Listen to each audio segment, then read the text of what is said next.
ever, it seems companies are really beginning to recognize the urgency behind advancing diversity, equity, and inclusion. It's such a strong mandate for so many companies now.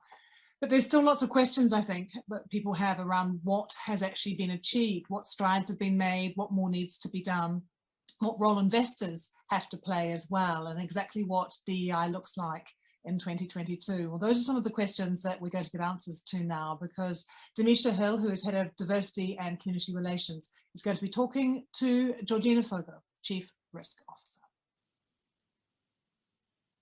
Hi, thank you so much. Welcome, Georgina. Hi, Demesha. Good to see you. Good to see you as well. I'll start off with the first question. What are some of the biggest recruiting challenges you face when trying to find diverse candidates? Yeah, so it is definitely a challenge to find diverse candidates. And I think the key challenge is actually just sourcing and connecting with that diverse talent pool.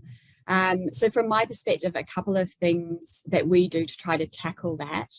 Firstly is education of our managers, our hiring managers, and I think they need to understand the importance of having a diverse team, why that's good for the team and why it's good for the firm, and making sure that they are strongly partnering with our HR business partners and our recruitment firms to make sure we have a diverse slate. So when I think about it, you want to cast the net as wide as possible when you start that recruitment process. So I think that's absolutely critical. The other thing is at Janus Henderson, we've got a lot of partnerships with unique organizations that look to provide internships, job training and work placements for diverse candidates. So things like the Greenwood Project, Invest 2020, 10,000 Black Interns, College Track, Girls Who Invest and Gain. And those are all amazing programs that give access to diverse talent, both for us, but also an introduction for that talent to businesses like ours. So hopefully as part of that, it sort of generates their interest in financial services. And also hopefully from that, they want to come and work at Janus Henderson as well. Now, actually, Demesha, I had a question for you following up on that, because it feels like financial services is not always the most attractive career choice for diverse talent. So my question to you is, why is that? Why do you think that it's not more attractive for this diverse talent pool to work in financial services? I think it's really key that we generate this interest and the industry, as well as really kind of focus in on financial literacy across society. You know, we try to create these positive societal changes while preparing young people for the jobs that they might have in this industry in the future. You mentioned some of those unique programs that we partner with, but it's really key to give them those tools early on. And some of the ways in which we do that is by investing in innovative educational programs to really plant that seed early on through the Janus Henderson Foundation. We also support financial literacy programs because we understand that youth really need a quality education in order to be the future leaders of tomorrow. We invest in programs such as Innovations for Learning, making sure that children have those early childhood literacy skills. Also programs like the Denver Scholarship Foundation, which provides academic scholarships to disadvantaged youth through the JHI Scholarship, as well as other programs such as JA Titan, Breakthrough, and DebateMate. This is one way that we start to link what we do in the community to what we're doing here when it comes to diversity, equity, and inclusion. And also, just Demesha, you've talked a bit about what we do as an organization, and thinking about that, it's really important that organizations have goals in order to make progress. But how do you make sure that the goals within an organization are not just simple quotas? Goals are important. Anything that you want to achieve, you have to set a goal. So goals create awareness. They also create accountability throughout the organization. Goals can be a catalyst to building smarter programs for recruitment and retention. It allows us to start to think about ways in which we can rethink the workplace in general.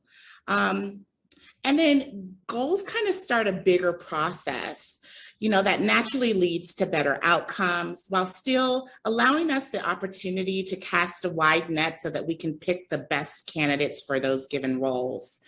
We want to ensure that we're really expanding the candidate pool to all of the open roles that we have here through our recruitment partnerships, like you mentioned earlier. But it's also key that we understand the role that inclusion plays in helping us reach those goals. We've set some goals, for example, like increasing the number of women in senior leadership roles from 23% to 30% by 2023, as well as increasing the number of racial and ethnic diverse managers from 11% to 16%, as well as retaining 50% of internship participants and converting them over into full-time employees. But we have to make sure that we're creating this workplace where people have a sense of belonging and they really want to stay. And do you feel that the efforts of Janus Henderson are making meaningful change, or is there more that needs to be done? Well, we've made some progress. We've seen some progress in some business areas when it comes to overall women in the workplace and women in those particular departments. But, we're only one player. It takes a collaborative effort. And so we need to partner with others in the financial industry to really make sure that we are creating transformational change that's really going to be lasting. Many of those organizations that we partner with are like the Equity Collective and ICI and MMI. These are like bodies that are focused in on how can we share best practices and how can we really elevate the profile of our industry. And it's really key that we understand the role that each one of us as organizations play in trying to actually make this transformational change. So Georgina, I have a question to ask you. COVID has obviously impacted the workplace in a major way. And how has the pandemic affected DE&I specifically? Great question, Demesha. I feel like this is very topical at the moment. So I guess my observation would be that the pandemic has definitely, the impact of that hasn't been spread equally amongst all groups. So I think there was lots of talk early on in the pandemic about it being the great equalizer, and I think that definitely has not been the case. And we've seen particular groups be more impacted, whether that's because of the health effects of COVID and how that's impacted some groups, the financial burden that's had to be taken on, caregiving responsibilities. I think all of those things have affected groups differently. If we look at women and minorities, I think overall they typically be more adversely impacted by the pandemic. And I think some of the research and surveys that are coming out now are quite interesting. So seeing those groups stepping out from the workforce altogether, stepping back into part-time roles, and potentially stepping away from more senior roles. I think the other thing that the surveys are telling us, and this is interesting, as financial services in particular, firms are bringing employees back into the office, often on a mandated number of days. And the research is telling us, again, that for women and minorities, they are less keen to come back into the office than their white male counterparts. There's a whole range of reasons why that is or might be the case, but I think some of that is around the microaggressions and associated stress that these groups can suffer in the office. And I think those groups have found that easier to manage working from home. So there's definitely a difference in terms of the appetite to be in the office. To me, that just completely underlines the importance of firms having a really strong culture and an inclusive environment that is supportive for all employees. And I think we have to be really careful that we don't get into a habit of rewarding presenteeism over output. The other thing is, I think firms' policies and work practices have to really underpin all of this and support what these employers want and need. And a lot of that's around flexibility, actually, if you look at these groups. So, augmented work schedules, that means they can manage some of the other responsibilities they have, whether that's caregiving responsibilities, obviously changes in income that have happened over the pandemic. People have lost jobs, dual incomes are no longer there for all families.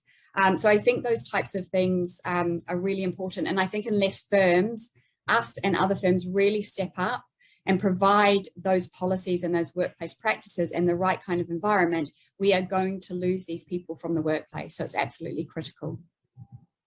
Thank you so much. What do you think is the biggest challenge when it comes to creating more diversity throughout all levels and business units within the organization?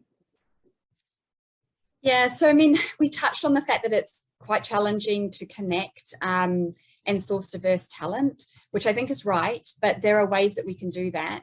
And I think we've proved that we can hire great diverse talent. But if you look across the business, that is certainly not even in terms of how we are bringing, either promoting or bringing that talent into the organization. So areas, for example, if you look at women in client-facing areas, in investments, technology is the obvious one, then you'll definitely see gaps. And I think in those areas, we need to have really focused attention to this, because there's a lot of historic reasons why we didn't see women and minorities in those groups. So that has to be really targeted. But I think there's a couple of things I would touch on, including what Demesha, you said earlier. I do think that the community and society work that we do around financial literacy and skills is really important. These are not only great life skills, but hopefully will help people as they move into careers. And in the best case scenario, they actually see financial services as a potential career for them. So I think that's important on multiple levels. I think also I talked about some of the unique partnerships that we have around internships and workplace programs. Those provide a different entryway and pathway into the business. And I think it's really important that we have those non-traditional pathways into financial services to really access the diverse talent that we want in the organization. I would go back to hiring managers. I think hiring managers need to be flexible. Often they come up with a long list of must-haves for every single role. And we know there are populations and the diverse populations who are going to look at that, and if they can't tick every single box, they're not going to apply for the role, and we potentially miss out on some really great talent. So we have to think about how we approach roles and how we describe roles to encourage more diverse people to apply for those. And the last thing I would say is really, at Janus Henderson in particular, we think it's really important to embed DEI throughout the entire organization. So it's the responsibility of every employee at the firm. So one of the things we do is make sure that employees in their year-end appraisal talk about what they have done personally to support the goals of the firm in terms of DEI. So I think it's critical that everybody feels accountable and responsible for the inclusive environment that we want to create within the firm. So that's another thing that we try to do to make sure that we can have a diverse talent pool that also feels supported in our organization. Thank you so much. I'm going to open it up to see if there's any questions.